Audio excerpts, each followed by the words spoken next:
ओम नमः शिवाय सभी भक्तों को।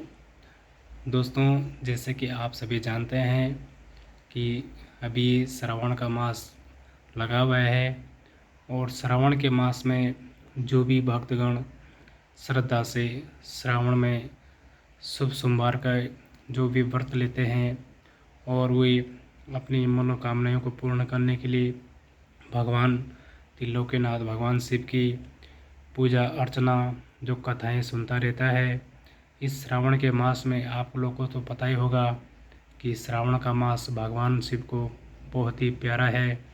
और भक्तगणों, जैसे कि श्रावण का मास सबसे पवित्र मास माना जाता है, तो श्रावण के मास में जो भी व्यक्ति भगवान शिव से जुड़ी कथाएं को, शिव पुराण से जुड़ी कथाएं को सुनता रहता है या किसी को सुनाता है, तो उसके मनोकामनाएं अवश्य ही पूरी होती है। तो भक्तगणों, आज जैसे कि मैं भी ठीक उसी प्रकार से आपको शिव पुराण से जुड़ी एक कथा सुनाने वाला हूँ, जो कि आप अगर इस कथा को सुनते हैं तो भगवान शिव की कृपा और माता पार्वती की कृपा और उन विघ्नहर्ता हमारे गणपति बाबा की कृपा से और हमारे कार्तिकेय स्वामी की कृपा से आपके सभी मनोकामनाएं पूर्ण होती है। तो भक्तगणों, जैसे कि आप देख सकते हैं, मैंने यहाँ पे शिव पुराण ली है और शिव पुराण से जुड़ी कथा ही आपको सुनाऊंगा। तो भक्तगणों, यहाँ पे शिव पुराण है। अब तो चलिए मैं आपको आज की कथा में सुनाने वाला हूँ। आप इसी प्रकार से पूरी कथा को सुनिए और अंत तक सुनिए, ताकि आपको कथा सुनने का पूरा लाभ प्राप्त हो और भगवान शिव की कृपा आप पे बनी और इसी प्रकार से आपकी मनोकामनाएं, आपकी जो भी इच्छाएं हैं वो पूर्ण हो। सावन के महीने में इस कथा को सुनने से या शिव पुराण की कथा को सुनने से भक्तों की सारी मनोकामनाएं अवश्य ही पूरी होती है। तो आज की कथा है हमारे शिव पुराण की 38वां अध्याय में, जो कि भद्रकाली और शंखचूंड का युद्ध।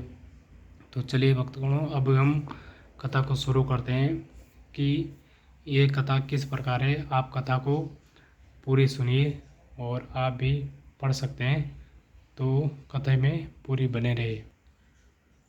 जब सनत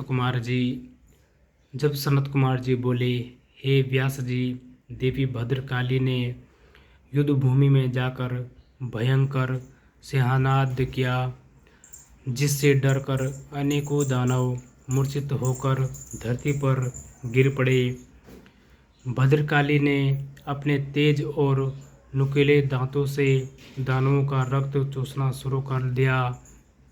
यह देखकर युद्धरत दानव भय से आतंकित हो उठे।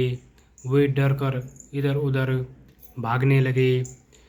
यह देखकर देवराज दानवराज शंखचूंड दौड़कर देवी भद्रकाली से युद्ध करने के लिए आगे आया।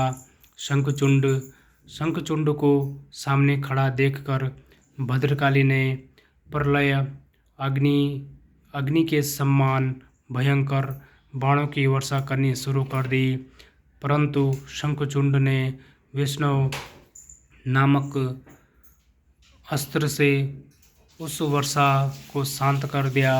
देवी भद्रकाली ने उसके जवाब में नारायण अस्त्र चलाया, परंतु शंखचूंड हाथ जोड़कर उस अस्त्र को प्रणाम करने लगा, जिससे वह नारायण अस्त्र वहीं पर शांत हो गया। दैत्यराज शंखचूंड अपने भयानक बाणों से देवी पर प्रहार करता और देवी उन असंख्य बाणों को अपनी विकराल दांतों से चबा जाती।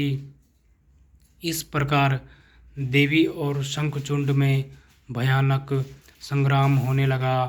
तभी क्रोधित भद्रकाली ने पाशुपात नामक ब्रह्मास्त्र उठा लिया, परंतु तभी आकाशवाणी हुई कि अभी दैत्येंद्र की मृत्यु का समय नहीं आया है और इसकी मृत्यु आपके हाथों से नहीं लिखी है। तब देवी ने पाशुपात अस्त्र को वापस कर दिया और उसे काटने के लिए दौड़ी। यह देखकर असुरराज ने रुद्रास्त्र चलाकर उनकी गति को कम किया। तब भद्रकाली ने असुरराज द्वारा प्रयोग की गई सारी शक्तियों को तहस नहस कर दिया और आगे बढ़कर शंखचूंड की छाती पर अपने मुक्के का जोरदार प्रहार किया। इस प्रकार से शंखचूंड बेहोश होकर धरती पर गिर पड़ा, लेकिन कुछ ही देर पश्चात पुनः उठकर वह भद्रकाली देवी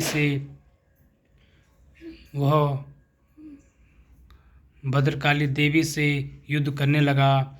तब देवी ने उसे कसकर पकड़ लिया और चारों ओर घुमाकर धरती पर फेंक दिया। शंखचूंड कुछ समय तक ऐसे ही पड़ा रहा। तब देवी ने अन्य दानवों का वध करना शुरू कर दिया। शंखचूंड चुपचाप उठा और जाकर अपने रथ पर धीरे से बैठ गया।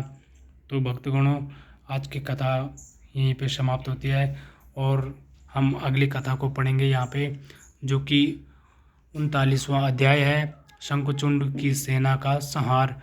शंखचूंड की सेना का संहार कौन करता है, यहाँ पे कल की कथा में सुनेंगे, जो कि हमारे भोले बाबा उनका संहार करते हैं। तो भक्तगणों, इस कथा को सुनने से आपको पूरा लाभ होगा और श्रावण के मास में इस कथा को अवश्य सुने।